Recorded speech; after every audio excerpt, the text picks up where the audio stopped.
करते हैं राजीव जी, तो हमें पेगासस भी नहीं भूलना चाहिए कि किस तरह से वो सॉफ्टवेयर खरीद कर और तमाम तरह की वो रिपोर्ट्स हैं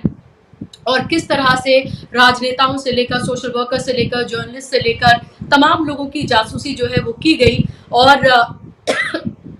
उसको हमें नहीं भूलना चाहिए। और प्रधानमंत्री देखिए ये बिल्कुल उसी तरह से वैसी ही बात है राजीव जी, जैसे आपने देखा होगा कि प्रधानमंत्री जो हैं वो 18-18 घंटे 22-22 घंटे जो है वो काम करते हैं और ये तमाम जो है इस तरह की बातें पूरे मीडिया में फैलाई जाती हैं। ये बिल्कुल उसी तरीके से है, ये बताया जाता है कि उन्हीं के नेता ये बताते हैं बीजेपी के कि अब किस तरह से प्रधानमंत्री जी प्रैक्टिस कर रहे हैं कि कैसे बिना सोए जो है वो काम करें। माफ कीजिएगा।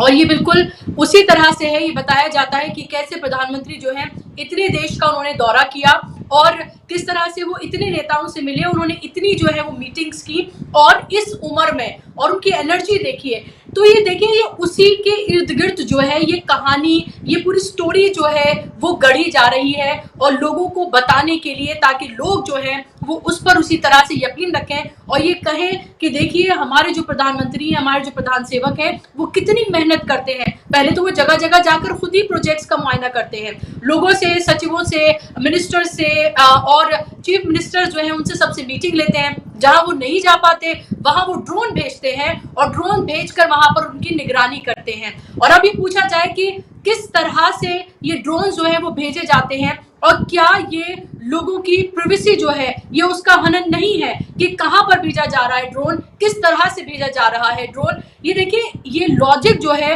वो उस पर तो कोई बात करना ही नहीं चाहता है। एक जुमला जो है, एक बात जो है वो हवा में फेंक दी जाती है और बस उसके इर्द गिर्द ये तमाम कहानी जो है वो गढ़ दी जाती है। और ये हमेशा से हमने देखा है, 2014 से लेकर अब तक, 2014 से लेकर अब तक हम अच्छे दिन का इंतजार कर रहे हैं कि वो अच्छे दिन का हमसे वादा किया गया था। हम 15 लाख जो है हर किसी के अकाउंट पे आएंगे उसका इंतजार किया जा रहा है और एक के बाद एक इसी तरह के जुमले जो हैं वो गढ़े जा रहे हैं और आपके सामने हैं। दूसरी बात गुजरात के हवाले से मैं ये कहना चाहूंगी राजीव जी, देखिए कांग्रेस को लेकर हमेशा से, चाहे वो गोदी मीडिया सही या इनफैक्ट इवन हम जैसे पत्रकार भी इस तरह की बातें कह जाते हैं जो एक तरह से कंफर्टेबल होती हैं कि देखिए कांग्रेस तो कुछ नहीं कर रही है, देखिए कांग्रेस क्या कर रही है, कांग्रेस के नेता कहाँ हैं, देखिए राहुल गांधी तो विदेश में है, देखिए वहां पर जाकर वो उन लोगों से बात कर रहे हैं, किस तरह से वो देश के खिलाफ जो ताकतें उनके साथ मिले हुए हैं। इस तरह की बातें जो की जाती हैं उसको ही आगे बढ़ाया जाता है। और आपने देखा उत्तर प्रदेश के इलेक्शन में देखा कि किस तरह से वहां पर प्रियंका गांधी ने दिन रात जो है मेहनत की, हालांकि वो देर से गई, पहले जाती तो हो सकता था कि बेहतर रिजल्ट होते, लेकिन वैसे ही जैसे इलेक्शन तमाम जगहों पर आने शुरू होते हैं एक तरह का ये नैरेटिव जो है वो मीडिया के जरिए, सोशल मीडिया के जरिए ये गढ़ा जाता है कि देखिए कांग्रेस जो है वो कुछ नहीं कर रही है, देखिए कांग्रेस जो है वो हाथ पे हाथ धरे बैठी है, जिस तरह से विपक्ष का रोल से अदा करना चाहिए वो नहीं कर रही है। और ये लोगों के जहन में ये घर करना बातें कि बीजेपी का कोई ऑल्टरनेटिव नहीं है, ये बात बार बार कही जाती है कि if not BJP then who, if not Narendra Modi then who. ये बातें जिस तरह से कही जाती हैं ये लोगों के जहन में घर करती हैं और वो भी जो राइट विंगर्स नहीं है, सो कॉल्ड लिबरल जो है वो उस तरह का मीडिया जो है, उस तरह के जो लोग हैं वो भी इस तरह की बातें करते हुए, क्रिटिसाइज करते हुए नजर आते हैं। उन्हें ये समझ में नहीं आता कि वो ऐसा करके दरअसल बीजेपी को ही एक प्लेटफॉर्म देने की कोशिश जो है वो कर रहे हैं और लगातार अलग अलग इलेक्शंस में इसी तरह की धारणा जो है, इसी तरह की बातें जो है वो गढ़ी जाती है कि जो जितने भी कांग्रेस के लीडर्स हैं